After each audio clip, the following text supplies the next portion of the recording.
I'm there mentally and I'm ready to go. I've been going hard rounds nonstop. I'm ready to push the pace all 3 rounds. I honestly don't want this fight to end early. I want it to go all 3 rounds. I want it to be I wouldn't say a war, but I want it to be a battle. I'm not looking to hurt anybody, and I'm not looking to get hurt, but I'm looking to push the pace, have fun, and if someone has to get hurt, it's not going to be me. Oh, nice, nice, man. And that's the exact kind of fight. That's a fan's fight, man, because I know you're in there. Get myself to a comfortable place where I thought I could make 135, and I'm there. 100%, man. Now, yeah, I was happy to get you on. I know Coach Mike was as well. And now you're in an action-packed pro bantamweight fight here on our Pro-Am card coming up, man. Really exciting. On Cagezilla 88, you're up against a Sandro Batsiashvili. I'm not sure if I'm saying that right, but I think I am. A guy who will be making his official pro debut against you. He's got a pretty good record. His only loss coming inside of the Cagezilla cage versus one of our former champions, Diallo. I guess first off, Billy, tell us what you might know or think of Sandro as the opponent standing across the cage from you December 20th. Yeah, so I mean, there's only a little bit of tape out there of him, but I've saw a little bit of him, and I've looked at his past fights and stuff, and he's got wins by striking, by submission. He's got the one loss by submission, so he seems like a pretty well-rounded guy. I watched the fight. I watched that fight with Diallo, and it was pretty well-rounded fight. Kind of went all over the place. He did well in all the different positions. I mean, he got caught in a submission. It happens. Um, but he seems like a pretty well-rounded fighter. But I know I'm a well-rounded fighter, and I think I'm just a little better in every area. So no matter where this fight goes, I'm confident in my abilities. And I know he trains at, and one of his coaches is my last opponent. So I wouldn't call it necessarily a revenge fight or anything, but they might be underestimating me a little bit because coming off that last fight, that was I tell people all the time, it was the first fight where I wasn't scared to fight. And I think that lack of fear was representative of my lack of interest and lack of drive for that fight. I wasn't there. From the moment we stepped in the cage, I just didn't care. I hadn't been driven for a little while. I was still training super hard like I always did, but I just didn't really care about the outcome of the fight like I usually do.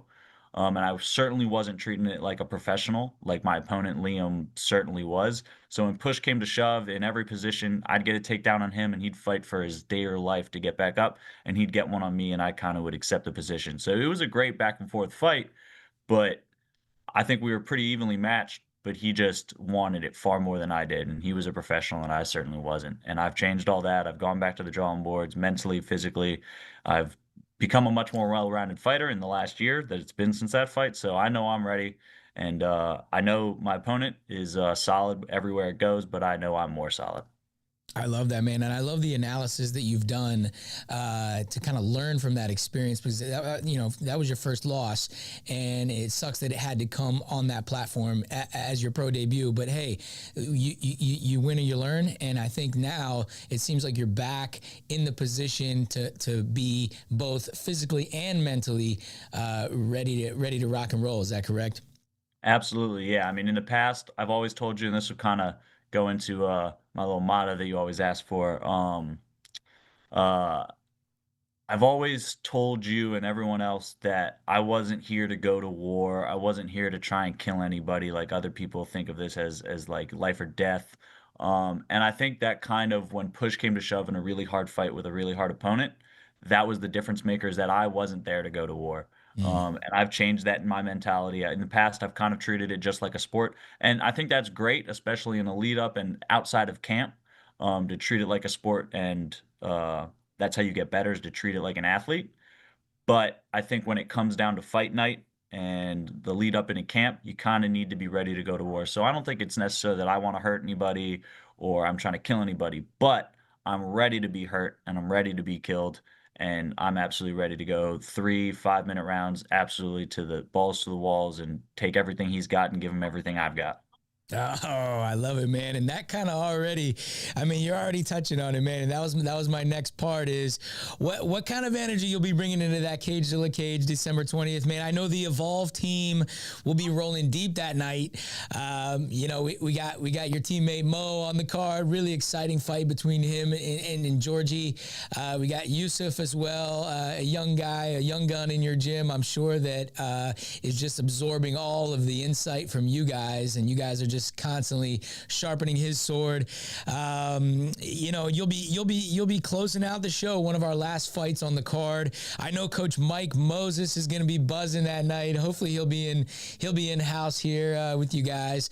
But tell our Cagezilla Unchained audience what kind of energy we can expect to see from Billy the Kid come December 20th at the Salisbury Center.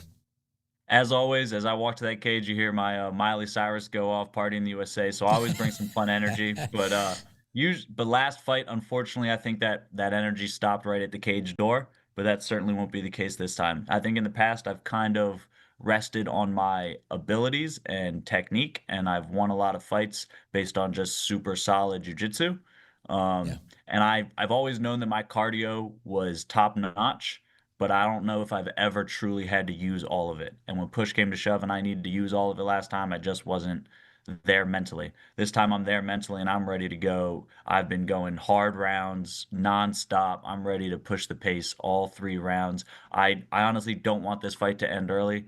I want it to go all 3 rounds. I wouldn't say a war, but I want it to be a battle. I'm not looking to hurt anybody, and I'm not looking to get hurt, but I'm looking to push the pace, have fun, and if someone has to get hurt, it's not going to be me. Oh, nice, nice, man. And that's the exact kind of fight. That's a fan's fight, man, because, you know, I know you're in there. You're not in there trying to eke out a win. You want to battle. It sounds like that is what you're preparing for. And to have guys like Mo and have expert knowledge coming from Coach Mike Moses, I mean, it just must help get all that good energy going. And you'll be the closer for your team, man. And so I'm sure you're feeling excited about that as well. So, man, what